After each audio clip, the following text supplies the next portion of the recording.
Welcome to Guruvarya of Academy. Learn everything in simple way. Let's start today's session. Guides. Hello friends, कसे आहात? मस्त मजेत ना? तर विद्यार्थी मित्रांनो, आज आपण थर्ड युनिट मधल्या थर्ड पोयमचा वर्कशॉप पाहणार आहोत. तर आता आपण आपल्या वर्कशॉपला सुरुवात करूया. Question number first, put right mark in front of the true statement और wrong mark in front of the false statement. इथे आपल्याला काही स्टेटमेंट दिले गेले आहेत आणि ते स्टेटमेंट जर योग्य असतील तर त्याच्यासमोर आपल्याला राईट असं टिक मार्क दाखवायचं आहे आणि जर ते स्टेटमेंट अयोग्य असतील तर त्याच्यासमोर आपल्याला क्रॉस म्हणजे फॉल्स हे साइन इंडिकेट करायचं आहे. तर ते स्टेटमेंट्स काय आहेत आणि त्यांचे आन्सर्स काय आहेत आपण पाहूया. फर्स्ट आहे A, the speaker stops to watch rain falling among the trees आणि हे स्टेटमेंट फॉल्स आहे. Next B, the owner of the woods is known to the speaker. Answer right. C, the horse is worried about the cold and wants to keep going. Answer right. Next, the speaker doesn't emphasize upon the beauty of woods he is passing through. Answer falls. इथे आपला पहिला प्रश्न संपतो. आता आपण दुसऱ्या प्रश्नाकडे वळूया. दुसरा प्रश्न आहे, फाइंड आउट लाईन और lines from the poem as a proof for the following explanation. कवितेतून खालील स्पष्टीकरणाच्या ओळी शोधा आणि ते पुरावा म्हणून प्रूफ म्हणून ते लिहा. त्यातील पहिली ओळ आहे, there is no one to catch the speaker trespassing. कवी तिथून जात आहेत हे पाहण्यासाठी तिथे कोणीच नाहीये आणि याचं उत्तर आहे, हे will not C me stopping here. तो मला इथे थांबलेला पाहू शकत नाही किंवा पाहणार नाही. Next sentence B, the little horse draws his master's attention. छोटा घोडा त्याच्या मालकाचं लक्ष वेधून घेतोय आणि याचं उत्तर आहे, he gives his harness bells a shake. तो त्याच्या गळ्यातील घंट्याचा सतत आवाज करतोय. Next sentence C, his horse seems anxious to keep going. त्याच्या घोड्याला असं वाटत होतं की त्याने पुढे चाललं पाहिजे किंवा पुढे त्यांचा प्रवास चालू ठेवला पाहिजे आणि याचं उत्तर आहे, to ask if there is some mistake. Next, the speaker prefers to stay but is forced to move onwards. कवीला तिथे थांबायचं होतं पण त्यांनी सांगितलं आहे की तो तिथे का थांबू शकणार नव्हता आणि याचे उत्तर आहे, the woods are lovely dark and deep but I have promises to keep. Last sentence, the poem is set in the bygone era आणि ही पोयम बायगोनी इरा मध्ये तयार केलेली आहे, बनवलेली आहे आणि याचं उत्तर आहे, my little horse must think it queer to stop without a form house near. म्हणजे ह्या बायगोनी इरामध्ये शेतांमध्ये घरे बांधली जायची असा त्याचा अर्थ होतो. इथे आपला दुसरा प्रश्न संपतो. आता आपण तिसऱ्या प्रश्नाकडे वळूया. तिसरा प्रश्न आहे, the poem is believed to have a reference to the poet's life itself. That could the following signify. Choose one from the bracket below. इथे आपल्याला कवीने जे काही रेफरन्सेस दिले आहेत ते आणि त्याचप्रमाणे ते कशा पद्धतीने महत्वाचे असू शकतात ते आपल्याला ब्रॅकेट मधून सिलेक्ट करून लिहायचं आहे. फर्स्ट आहे A, the speaker's journey. It is considered as our life. Second B, snowy evening, old age. Third, lovely deep dark woods, everlasting peace. D, promises, duties and responsibilities. E, sleep, death. इथे आपला तिसरा प्रश्न संपतो. आता आपण चौथ्या प्रश्नाकडे वळूया. चौथा प्रश्न आहे, tell whether the rhyme scheme of the following stanzas is right और wrong. For the wrong rhyme scheme give the correct. इथे आपल्याला प्रत्येक स्टांजाचं राईम स्कीम दिलं आहे आणि त्या राईम स्कीम मधला चुकीचा राईम स्कीम आपल्याला शोधायचा आहे आणि लिहून तो बरोबर असलेला जो काही राईम स्कीम आहे तो इथे आपल्याला लिहायचा आहे आणि याचं उत्तर आहे the rhyme scheme of the stanza 4 is wrong. It is D 4 times. इथे आपला चौथा प्रश्न संपतो. आता आपण पाचव्या प्रश्नाकडे वळूया. पाचवा प्रश्न आहे give your on rhyming words for the following. तुम्ही स्वतः तुमच्या मनाचे रायमिंग वर्ड्स खालील शब्दांना द्या आणि ते वर्ड्स आहेत.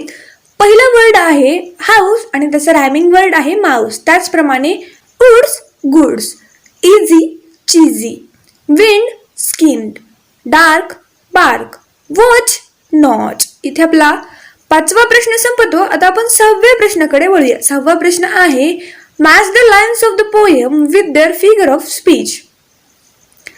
इथे आपल्याला काही ओळी दिल्या गेल्या आहेत आणि त्या कवितेच्या ओळी आपल्याला त्यांचा अलंकार कोणता आहे याच्याशी जुळवायच्या आहेत. इथे ग्रुप ए मध्ये आपल्याला कवितेच्या ओळी दिल्या गेल्या आहेत तर ग्रुप बी मध्ये आपल्याला फिगर ऑफ स्पीच कोणता आहे ते दिलं गेलं आहे आणि याचं उत्तर आहे फर्स्ट सेंटेन्स आहे किंवा फर्स्ट लाईन आहे पोयमची whose woods these are I think I know आणि याचं फिगर ऑफ स्पीच आहे option C inversion.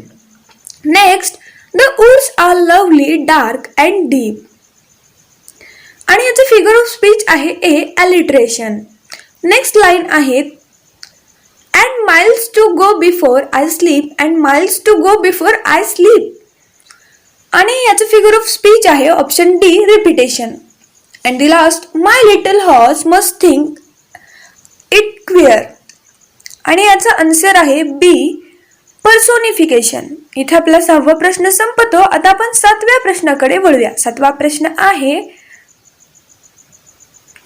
Match the words given in group A with their meanings in group B.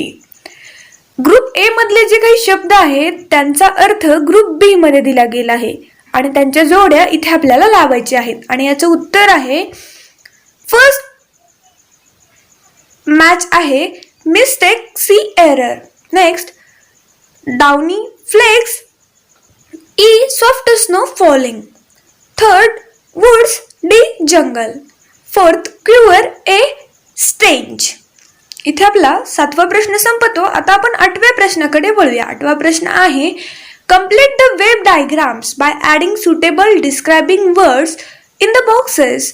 One is done for you. पहा इथे आपल्याला web डायग्रामच्या फॉर्ममध्ये दिलेले पाहायला भेटेल पण इथे ते वेबमध्ये न दाखवता तुम्हाला सिम्पल फॉर्ममध्ये त्याचे आन्सर्स पाहायला भेटतील. जर तुम्हाला वेब डायग्राममध्ये त्याची उत्तरे लिहायची असतील तर तुमच्या टेक्स्टबुकमध्ये दिल्याप्रमाणे तुम्ही तसे वेब काढून त्याच्यामध्ये आन्सर फिलअप करू शकता. तर फर्स्ट वेब आपल्याला इथं कंप्लीट करून दिला गेला आहे तो आहे विंड आणि त्या वेबमध्ये जे काही वर्ड्स आहेत ते आहेत cool, harshy, gentle, stormy and easy. Example आहे इव्हिनिंग जे की आपल्याला कंप्लीट करायचं आहे आणि त्याचे रिलेटेड वर्ड्स आहेत वॉर्म, प्लेझंट, अर्ली, ब्युटिफुल. तर इथे आपला आठवा प्रश्न संपतो. आता आपण नवव्या प्रश्नाकडे वळूया. नववा प्रश्न आहे pick out lines from the poem that contain imagery. Write them in your notebook.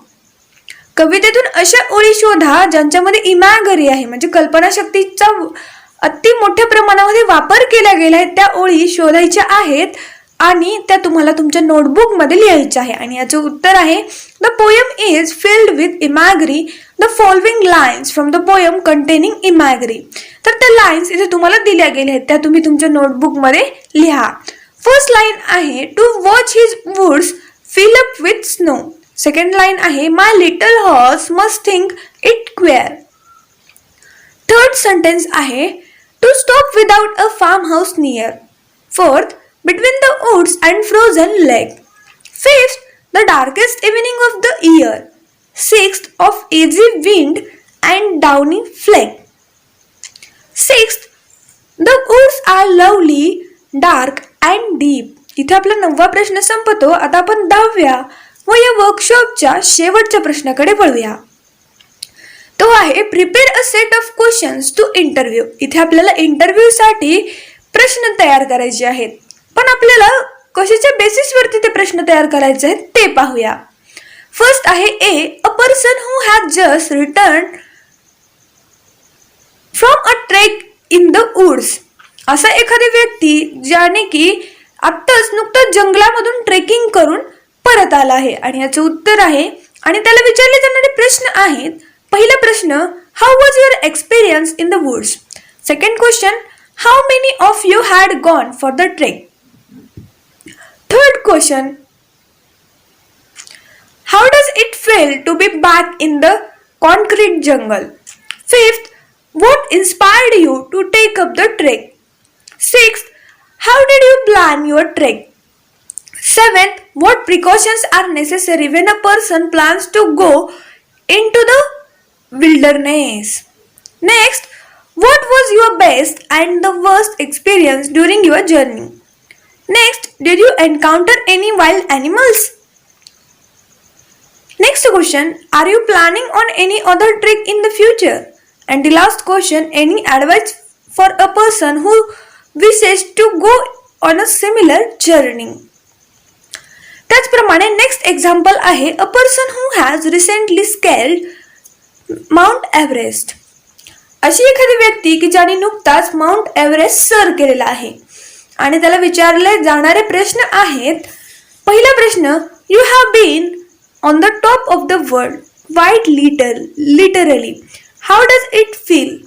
Next B, how did you come to decide to take up this difficult challenge? Next, has any mountaineer been your inspiration or guide? Next question, it is a challenging expedition. What was the most difficult part? Next, what is the most memorable incident of your journey? Next question, are you planning on scaling any other peak? Next question, you had faced a avalanche on your way. Did you think of abandoning the trek ahead at any point? And the last question, what are the things that one should take into consideration before such an expedition?